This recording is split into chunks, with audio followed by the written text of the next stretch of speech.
Hello, everybody. Thanks very much for attending this virtual version of PGCon. I must admit I'm very much missing Ottawa right now. Although a town, it's one of my favorites, and I hope I will see everybody there next year.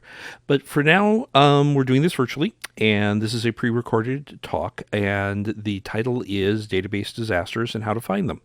My name is Christophe Pettus. I am the CEO of PGX. We are a consultancy based in Alameda, California, and our job is fixing broken databases, among other things. So we're going to talk today about broken databases and what you should do when one goes sprawling. So this usually starts with a text at 11:30 at night, saying something's gone wrong. Hop on Slack. So reluctantly, you crawl out of bed and you make yourself some coffee. And somebody says, "Okay, here's the Zoom." You hop on Slack, and here's the Zoom link. And there's the entire company on Zoom because this is really bad. The site's down, losing lots of money. And this is typically how an incident response goes in these circumstances. Everybody hops on a 500-person Zoom call. Everyone talks at once. No one mutes. Everyone's babbling. And there's a vice president whose only job it is to remind you how much money they're losing because of this. They're not otherwise contributing to this problem, to this situation. And so everyone's in a panic because the site's down, they're being yelled at, they're pushing buttons, flipping switches, they're pushing code, they're bouncing instances, they're speculating what might have gone wrong, and they fire off Terraform deploys, and eventually the problem goes away. Why did the problem go away? Well, we don't know, but we want to get back to bed. So, again, my name is Christophe Pettus, and I am the CEO of a boutique Postgres consultancy in Alameda, and we see a lot of database emergencies. This is what we do, among other things. And one of the things, unfortunately, that we also see is a lot of badly managed database emergencies. So here's some stuff we've learned about handling database disasters. This is kind of a grab bag because the world of database disasters is a huge one, but hopefully you can get some good stuff out of this. Boom. The sinkhole of the database. So what are we going to talk about? One of them is incident responses and how to analyze an incident when it happens. Some common problems that you see specifically about Postgres, although this isn't specific to Postgres in many ways. Crew resource management made easy. There are entire talks that can be given and have been given about how to do crew resource management. We're going to try and distill that down to just a few slides. And how to avoid massive cluster clucks. Okay, analysis. Have checklists. Build them in advance. Keep them in Confluence or whatever knowledge management system you like to use. And always start with a checklist of things to check, even if you're sure you know what the problem is. Very frequently when you come into one of these situations, you look at it and go, I know exactly what the problem is. Run the checklist anyway, because the human brain wants to go to the solution space very fast, and you can very easily misidentify a problem that way. Because a lot of these problems are actually symptoms of deeper issues, that something deeper has broken and the presenting problem is not the real problem. For example, queries are slow, which are caused by high I/O, which ultimately are caused because somebody turned up the log volume and the logs are choking the actual database volume. So some basics. What's the exact problem? And avoid speculation at this point. Don't say, well, the problem is we've deployed some code that broke the site. Talk about what's actually being observed. What can you see with your own eyes, in air quotes? When did the problem first manifest? Because frequently, initially people say, well, of course, bad deploy. I know exactly what happened. And then in analysis, you realize that happened 5 hours ago and we're only seeing it now. Is that really the reason? And what have you done so far, if anything? And what buttons have you thrown, so you know things that either made the problem worse, perhaps made it a little bit better, or didn't have any effect. And what's the business impact of this problem? Sometimes we get called into an emergency and people are running around and screaming and their hair's on fire. And I ask, so, okay, are you down? Well, no. Are you getting 500s? Well, no. This metric on the monitoring was bad, but that metric actually wasn't related to any real world problem in the business. Now, PGX, as a matter of policy, we don't hop on the Zoom call until we've done initial data gathering. We find this very, very valuable as a policy, even though not every client responds perfectly to it when we tell them this. Because once you're on the Zoom call, you're kind of in the lion's den, and everyone's yelling at you, and everyone's giving ideas, and we want to have a good grounding of what's going on in the system first. So we PSQL in, look at the console, look at monitoring. So in the initial data gathering, we always assume the problem is in the database because we're a database consultancy. We don't speculate about other layers of the stack. Our job is to figure out the database. Even though about 65% of the time, it's not the database. So first thing we check, can we connect to the instance at all? Can we even PSQL in?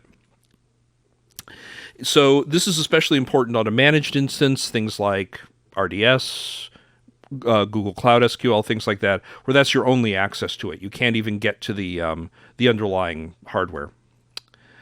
And if we can't, where's the interruption? Is there a network failure? Is everything else running and it's just bouncing off of a very, very badly loaded database server? What's blocking us from getting into the instance?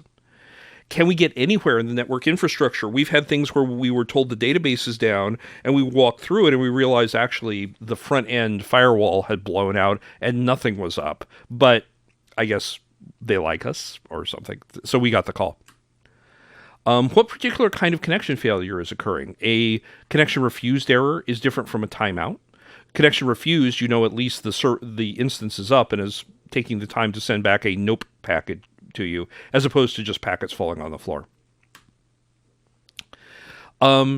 Check the hosting provider service status.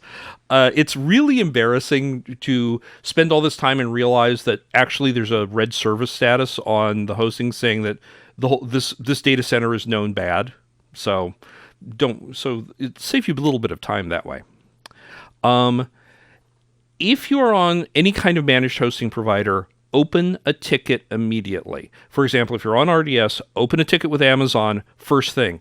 They're a big company. You aren't charged by the ticket.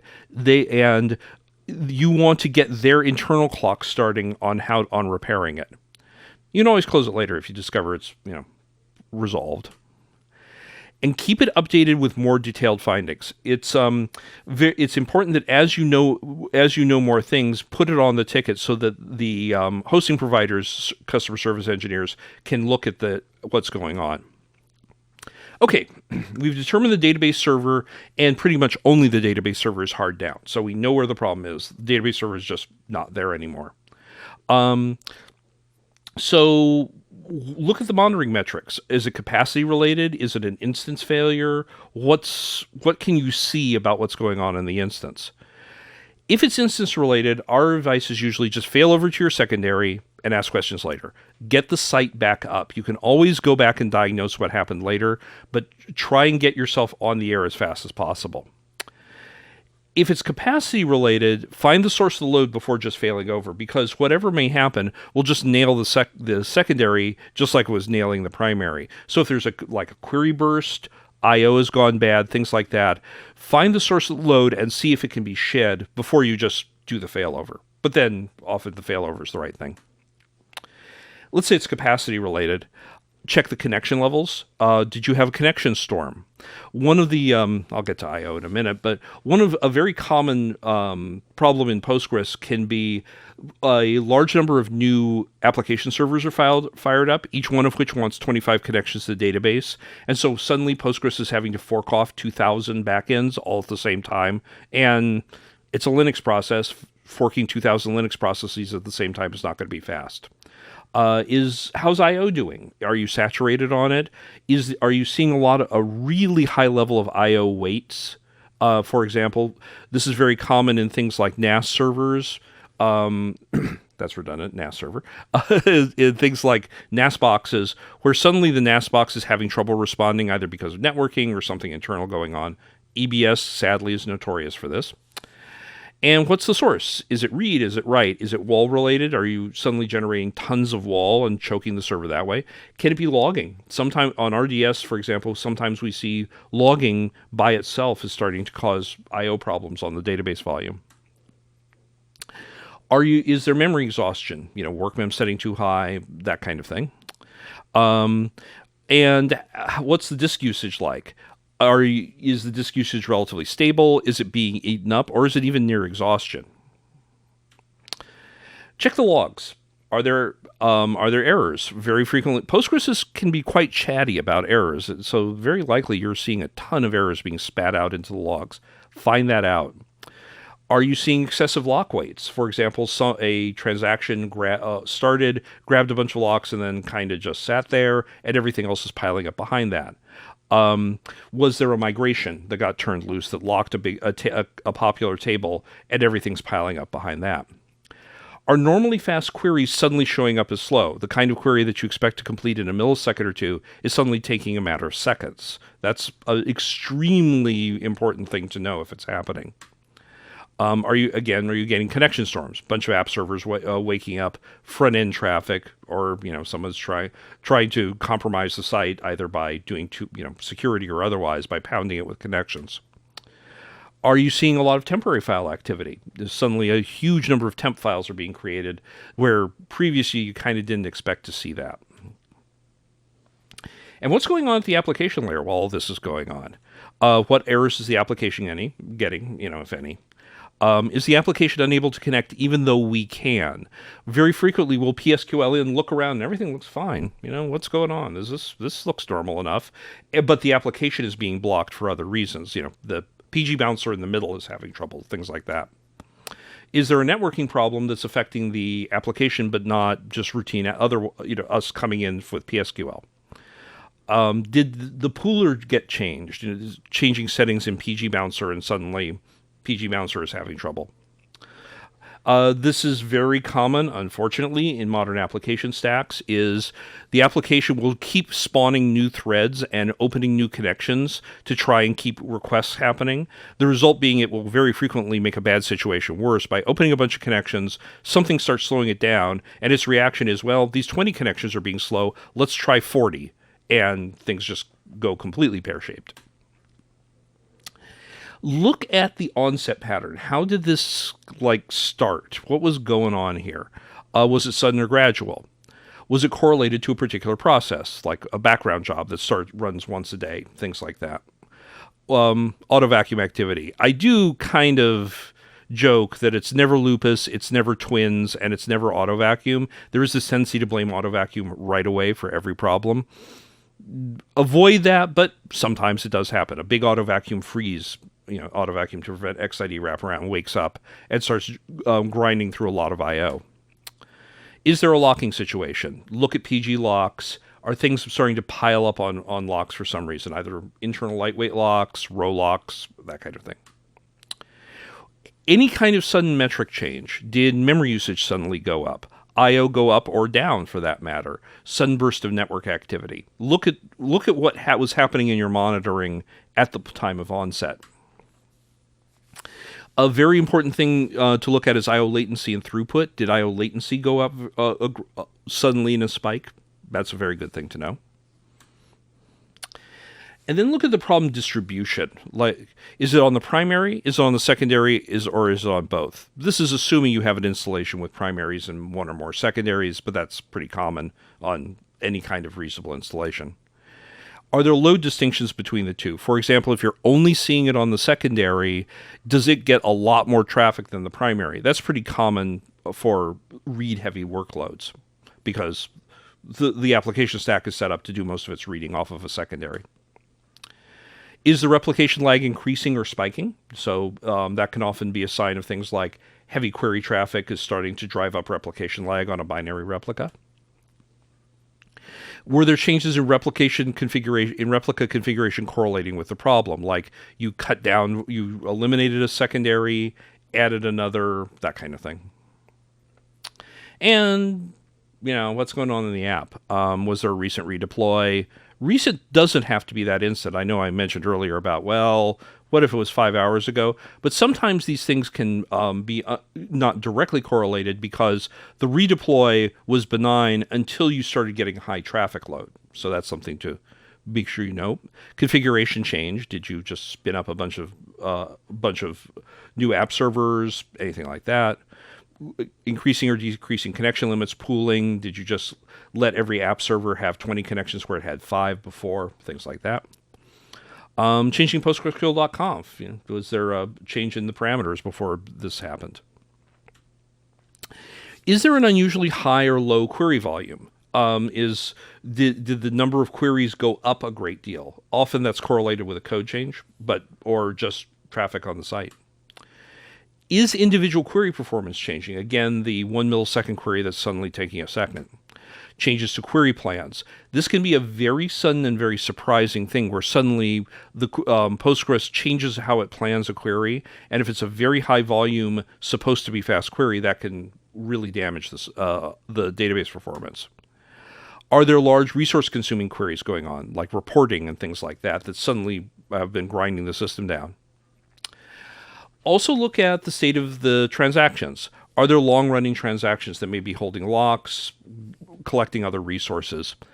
Is there a high XID age on the database? For example, is AutoVacuum not cleaning up or freezing tuples necessarily, and so you're starting to see it's starting to approach that warning state for XID wraparound? Run a manual vacuum, and does it not recover tuples? That generally means there's something somewhere, like a secondary with hot standby feedback or a long-running transaction or something of that sort, that's preventing cleanup, and that's a very good sign that something's gone wrong. Look at the state of the various sessions. Are there idle in transaction sessions? Very bad, very common. A session starts, does some work, doesn't commit but stays open, and it builds up locks, builds up all sorts of things, and defeats vacuum. Very bad. Are there sessions waiting on lightweight locks?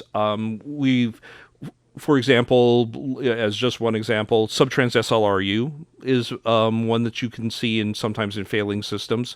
It means different things on the primary or the secondary, but check if that's going on. Is there a very high session churn rate? Or sessions and connections being opened fast and slow? That can be a really strong indicator of a problem, and it can really damage the performance on a system because every new connection, new backend has to fork expensive operation. Okay, you've collected all this information, so what do you do? I'm not going to offer you a decision tree. We don't have one. There are just too many possible kinds of issues. Work by exclusion first, though. Eliminate all the things that it can't possibly be. If you haven't done a deploy for 15 days, it's probably not related to the deploy you did 15 days ago. So first eliminate the things that are not worth spending a lot of time investigating until you've eliminated everything else. Issues can mask each other. So sometimes it may be something that you think is impossible because that data is being masked by another. But, work through it. And don't underestimate hunches, especially a system that you have a lot of familiarity with. You sort of start to learn how it feels. So if you have a hunch, follow it up. Don't make big configuration changes just on the basis of a hunch, but explore those. And, of course, map to previous incidents. It's really rare that a single incident will come completely out of nowhere. Usually, there may have been a previous weird monitoring that didn't rise to the level of an incident, where the symptoms were the same. See what was going on then and how those were resolved. Okay, so we're going to go through some examples of problems that we encountered here at PGX and how they were resolved to give you an idea of how we approach those things. Every unhappy database is unhappy in its own way. There's a lot of different problems a database can have, but let's review some interesting ones. Yeah, why not? Okay, in this particular case, the site just suddenly fell over. Plop. All the APIs started throwing 500s. There were no obvious alarms coming from the database, though. The database seemed to be like, oh, I don't know, everything's fine. I don't know where my application went. So the diagnosis steps. We log in the database, lots of queries, but everything seems to be finishing just fine. So, okay. Check the database logs. Suddenly, a lot of slow queries were being logged. They had slow query logging turned on, and it was set fairly high, like a second, but suddenly a lot of queries were popping up there. The API logs had lots of timeouts or inability to get a connection. And we ran the slow queries manually, and they came back in less than 10 milliseconds, but the logs show them taking 2 or more seconds. Okay, that's weird. We tried some things that didn't work. Try analyze on the relevant tables. Maybe the stats are out of whack. Always a fun first thing to do. Nah, that didn't work. Was the I/O capacity exceeded? We weren't even close to running out of I/O on the instance. Okay, that wasn't it. Try adjusting the pooling to reduce the number of connections. The thought was maybe the database server is being crunched by having too many connections open on the same time. Nope, because it was getting slow queries, which caused timeouts, which continued to cause 500 errors on the API. Okay, that didn't work. We did notice one thing, which is the relevant table, the table that most of these slow queries were against, was very badly bloated. So we tried a manual vacuum analyze on the table. We got lots of query cancellations on the replica because it was throwing off page changes that went down to the replica that canceled queries, but it didn't actually help the problem. But we managed to capture more accurate parameters on one of the queries that was running slowly, and it was a plan flip. An index-only scan had become a bitmap heap scan, and when it did, it went from 4 to 8 milliseconds to, again, over 2 seconds. This was a key query right in the middle of the application, so it taking 2 seconds caused everything to fall apart. But it was only doing it on very specific parameters, which unfortunately were the most common parameters by far, so bad things were happening. So we did reindex concurrently on the relevant table, and on the relevant badly bloated index, and the problem vanished. So yay. So the relevant table was being queried very heavily on the replica, and hot standby feedback was turned on, so effectively it wasn't able to vacuum that table. And the index bloated to the point that the planner changed the plan unwisely. So we put in more bloat monitoring. We implemented scripts to reindex badly bloated indexes. And we couldn't turn off hot standby feedback because that effectively made the secondary useless because there were just too many page changes coming in. Okay, next one. An engineer got curious about PG Badger. They Googled it up, said, ooh, look, a log analyzer. This looks like fun. They set it up, ran the PG logs from it, and discovered XID wraparound messages, which they'd never been noticing before. They did some math about how long they had before the shutdown point, and it was going to happen in less than 2 hours. So they were really lucky here. So they called us. So an auto vacuum to prevent XID wraparound had been running on the oldest in terms of XID age for like several days at this point, but it hadn't completed its first pass through the indexes because it was a really big table with a lot of indexes. We looked at the table. It had 23 indexes, including 3 GIN indexes. So it was going to take a long time to recover the dead tuples in those indexes. And it was 178 gigabytes plus the indexes. Big table. So what happened is that sometime in the past, an auto vacuum to prevent XID wraparound had been causing I/O congestion. It woke up, started running, caused a lot of I/O, caused bad performance on the site. Nobody was happy about that. So they bumped up auto vacuum freeze max age and auto vacuum freeze table age, and it made the problem go away. So now we're solved. Until now. Fortunately, they were running Postgres 12, and we were able to do a vacuum with index cleanup false, which skips the cleanup of the indexes, and it just recovers and freezes the appropriate tuples in the main table without dealing with the indexes at all. And it finished in less than 45 minutes. At that point, we were probably about 7 minutes from shutdown. It just does the minimum with the index cleanup false, so yay. And then we followed up with a more traditional vacuum to clean up the indexes. But that could just let it run and run. It took a long time, days and days, to finish, but it did ultimately finish. So how to mitigate this kind of behavior? So reset these back to the default values. So auto vacuum freeze starts earlier. We bumped up maintenance work mem so that it could take larger bytes out of the table when doing auto vacuums. We added XID monitoring, which they hadn't been doing previously, and we dropped the unused indexes. And about half those indexes were never being used for anything. You can look at PGStat user indexes to find that out. Okay, problem 3, the mystery mayhem. The site just fell over and then just as suddenly recovered. Just suddenly everything stopped and everything started again. Well, that's not good. And it only happened between 9 a.m. and 10 a.m. Pacific. It just seemed to freeze. The operations would stall for a few seconds, then complete. That's it. Okay. Only affected queries on the primaries. The replicas just kept chugging along. Everything was fine. So we hung out on Performance Insights during the bad period. Performance Insights is an AWS tool for RDS servers. It's really nice. It's kind of a graphical wrapper around PG stat activity, PG locks, things like that. It gives you some really good insight as to what's, so to speak, about what's going on in the database. And out of nowhere, suddenly a huge burst of sessions came up waiting on various multi-exact lightweight locks. Okay, that's interesting. There were a few minutes of horribleness. Everything fell apart. And then everything disappeared. Whoop. Everything disappeared. So, what happened? What if you're building a site like Twitch? This wasn't Twitch, so just to be clear, but let's use it as an example. You might have a streams table, a users table, and a users watching stream table if the user is viewing a particular stream. Okay. Very simplistic data model, but let's pretend here.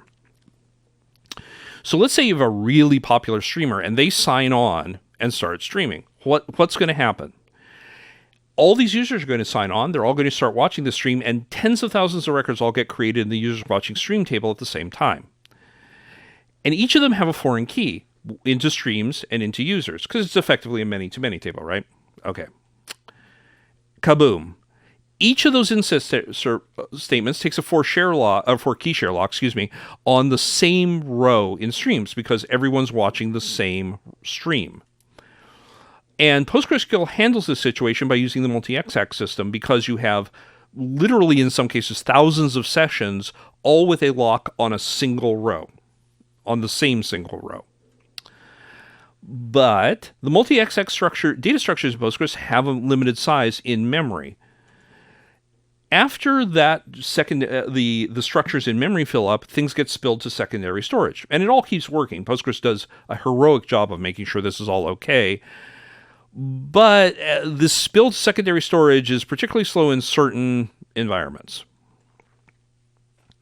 So why 9 a.m. to 10 a.m.? Because a batch job at the same time would come through and clean up old user watching stream records sometimes between 9 a.m. and 10 a.m. Which was also, by coincidence, one of the times that the most popular streams started their show. So everything went bad all at the same time. So the mitigations. We dropped the foreign key constraint from user watching streams into streams. This kind of was physically painful because as a database person, I don't like dropping constraints. But in this case, it was kind of the thing to do. The consistency was handled by the application. And as it happens, it worked out. Again, not my favorite thing, but it did solve the problem.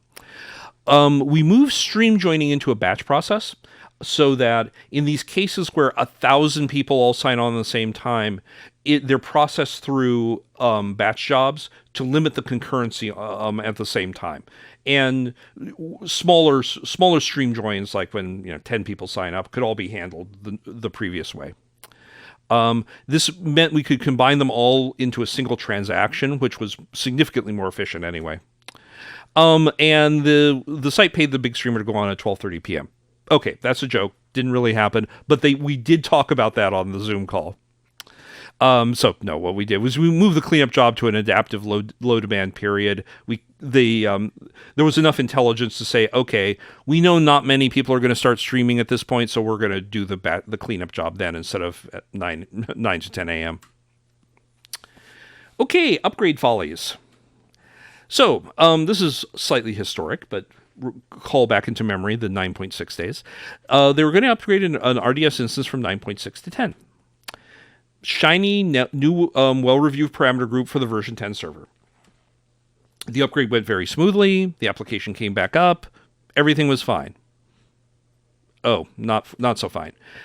The CPU started spiking regularly but unpredictably, like big CPU spikes, just boing, boing, boing, boing, It was not clearly related to workload. There was no obvious correlation between the workload from the application and what was going on here.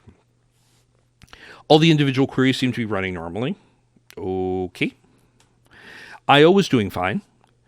But when the CPU went up, went up to 100%, all the cores saturated, significant application problems. Not good. There was a lot of clearly this must be that went on in the diagnosis step that kind of didn't do anything. We reverted the parameter group to the 9.6 settings, didn't help. Everything was the same. Moving read traffic to replicas didn't help. Okay, it's a bad instance. Obviously we just got a bad instance. That does happen sometimes, fine. Nope, failed over to the multi-AZ replica. That didn't help. Bad EBS mount. You can tell we're kind of starting to flail here.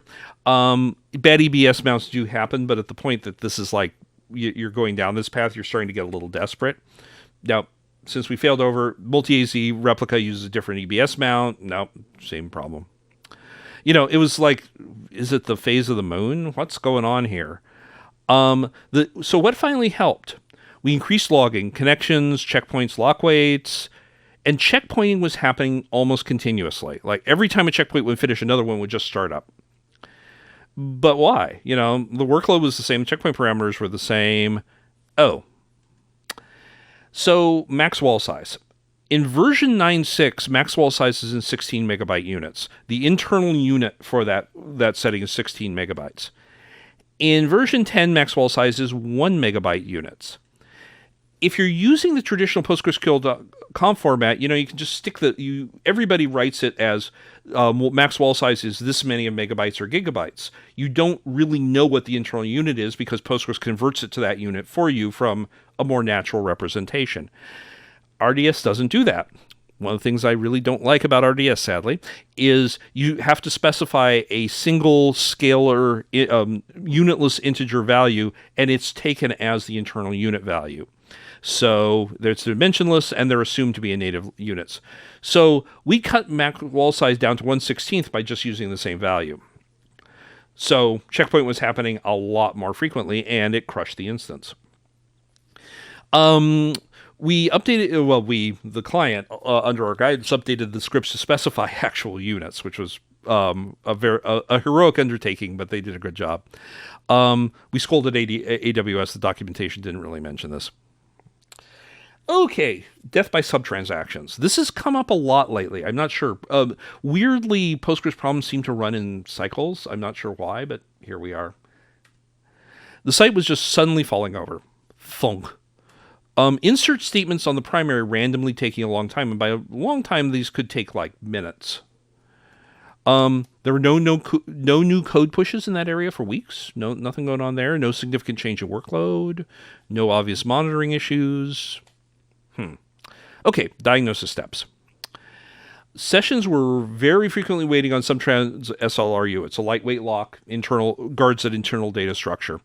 It indicates individual transactions with lots of active subtransactions. But where are the subtransactions coming from?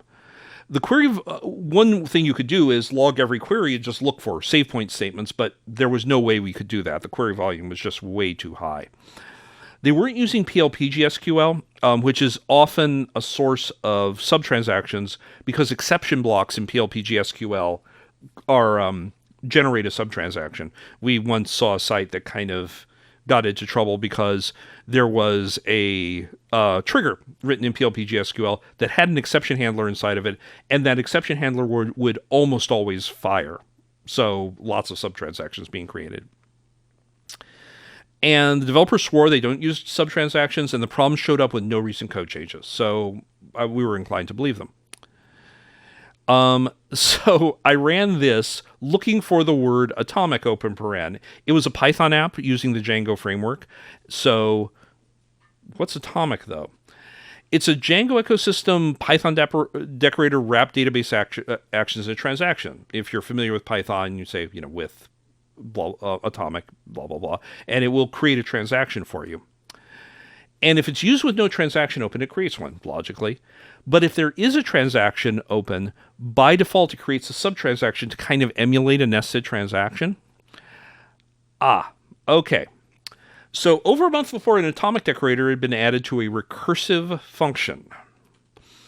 Without going into too many details, what this function did is it walked a tree structure and inserted rows based on nodes that it found inside this tree. Suddenly, a code change in a completely different part of the system caused these trees to go from depth, 3 to 7 to over 100 in depth. And so suddenly a single transaction could have like 100 plus active subtransactions. That was bad because the subtransaction structure is sized to 64 subtransactions, and above that, subtransactions, and above that, it starts spilling to secondary storage. So recursive function changed to tail iteration. Problem went away completely. The code review checklist was expanded to include the transaction model, so to try and avoid this kind of thing in the future. And the person who first had the idea of atomic introducing subtransactions was scolded severely. Yeah, that would have been me. Right. Okay, so process. This is kind of the most important part. How do you deal with one of these incidents when it occurs? So, first thing is collegiate responsibility. Save the blame for some other time. Don't talk about blame. Your code did this. Your settings did that. The point is to get to the bottom of the problem. Take this from NASA. I'm a private pilot. One of the things NASA has is a program where if you goof and do something that you shouldn't have done, you break a reg, something like that, or any kind of unsafe condition occurs during flight, you can fill out a form, send it to NASA that describes what happened. You can't, while you can be in trouble for other things, that form can't be used against you. And aviation system reporting system. It's a huge and very important source of information about what went wrong during flights. So blame is not the way to go on these kinds of things. And let's be honest, if one person is able to break the site, there are process problems. It doesn't mean one person's incompetent. I have to say, one of the ways I can really tell how mature an organization is, and that's just not how long it's been around, but kind of how, frankly, adult it is how it responds to incidents. That's almost a 100% accurate indicator. The more sophisticated and mature an organization is, the better they're able to respond to bad things. Okay, crew resource management. Again, there are entire talks about this. There are multi-day workshops about this. I'm not going to pretend like you're going to learn everything about this, but the gist of it you can get in one slide. Everyone has a specific role, and everyone knows everyone else's role. Don't just have people pile on and everyone's flipping switches and buttons at the same time. Have the person responsible for the database, the application layer, the pooler, code auditing. Separate those and make sure everyone does those. And everyone knows who's doing what. Everyone needs to feel empowered to make observations and communicate them all the time, because usually the person you least expect will be the one who sees the important thing that solves the problem. There's one person who coordinates. They're not in charge. Saying they're in charge is a little, dubious. But there's one person whose job it is to keep everything flowing and can say, okay, back to this, back to that. But they're not a dictator, because everybody needs to participate in this process. Everybody knows what steps are being taken. No one's just off with the soft sound of the keyboard clacking and not sure what they're doing, and, things are changing and Terraform's running. Don't do that. Everyone announces what they are doing so the whole team knows what's going on.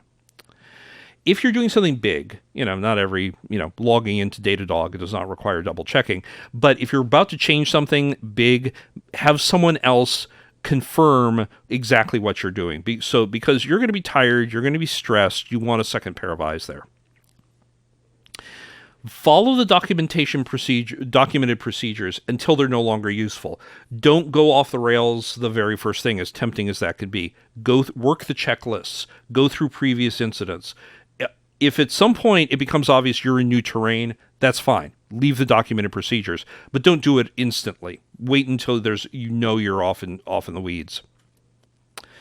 Take good notes and keep all the parts. Try not to document everything that you do, and try not to make any destructive changes that you can't revert. So this is more important than it sounds. Communication channel protocol. Have specific people who are responsible for communicating to other departments. The other departments are the ones who can't actually fix the problem, but need to know what's going on. Customer service, executive team, people like that. Focus on what you know and what you can do. That's the important thing, is like, I know this, we can change this. I know this, we can change this. Don't worry about blame. Don't worry about what's the monetary impact. That's important, of course. Businesses are money machines, but don't obsess about that right now. The job is to get the incident under control. Listen carefully and don't talk over each other. Very important. If 5 people are all talking at once, you're not getting anything done.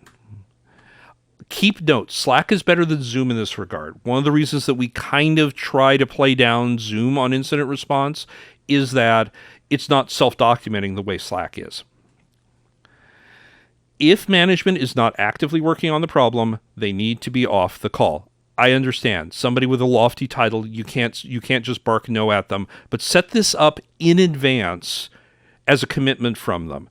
Not every vice president needs to log on and tell people what to do. It's really, really tiresome when somebody whose last technical experience was 15 years ago logs onto the channel and starts saying, well, at my last job and we did this. It's like, that's not helpful. They need to know because it's their job to run the business, but they're one of the communication channels. Just don't have everybody pile on the call. Okay, provocative slide title, but here we go. Okay, your incident reports are fine, but everyone else's are terrible. They tend to focus on this happened, we did this, problem resolved. Which is true, but not helpful. No one really cares about that. They care that the problem was solved, but that's not a useful report. That there's no reason to kind of memorialize that kind of data. The important thing is to build institutional knowledge. What symptoms were the actual indicators? These symptoms were irrelevant even though we thought maybe this was the problem. And the fix worked for the following reason. That's the important thing on incidents reports. Yeah, so human error. Blaming something on human error is like blaming something on it was noon. Humans screw up all the time at everything. Humans are very error prone. That's the nature of humanity. The goal is to build processes that prevent minor screw-ups from becoming big ones. When it's like the lane holder on a smart car. As you start drifting off, it pushes you back on to prevent that from becoming you're in the next lane and then in the next car. Focus on what can be done to prevent error escalations rather than, well, don't do that. If you have really complicated processes that horrible things happen if you do a little thing wrong, that's a problem. Build this kind of resilience into the processes. And the answer is usually better monitoring. A lot of these problems occurred because there wasn't enough or the right kind of monitoring. Monitor disk space. A surprising number of sites don't alarm on disk space consumption. But that's in Postgres especially, that's one of the first signs that something's going wrong. Alarm on XIDH. Extremely common not to do that. Look at your logs. Postgres is very chatty about errors. All sorts of wonderful stuff in that logs, but no one ever looks at them. Monitor sessions waiting on lightweight locks. It can be very good to get regular reports of this kind of stuff because little bursts of those, they come and go very fast. If you're just logging in once in a while, you probably won't see them, but they're an important thing to know is happening because you can catch problems early. One thing that we like to suggest is once in a while, even in an automated way, you run explain analyze on important queries, and just see what the plan is. And if the plan starts changing, that's a sign that something bad's going to happen. Keep alerts under control because if everything's an alert, nothing's an alert. High alert volume is worse than useless because if you get thousands of alerts every day, there is no possible way you will see the one that's important. Set alerts to mean a human must deal with this right away. So getting an alert should be a OSH *T moment, not a, oh my God, delete key, delete key, delete key. Use logs and dashboards for this situation looks iffy. You don't, again, use alerts for immediate response, and use dashboards and logs and things like that for, this indicator is creeping up slowly. And that's the talk. Thanks very much. Here's my contact info, name, email address, and my Twitter handle. And now I believe we will be doing questions.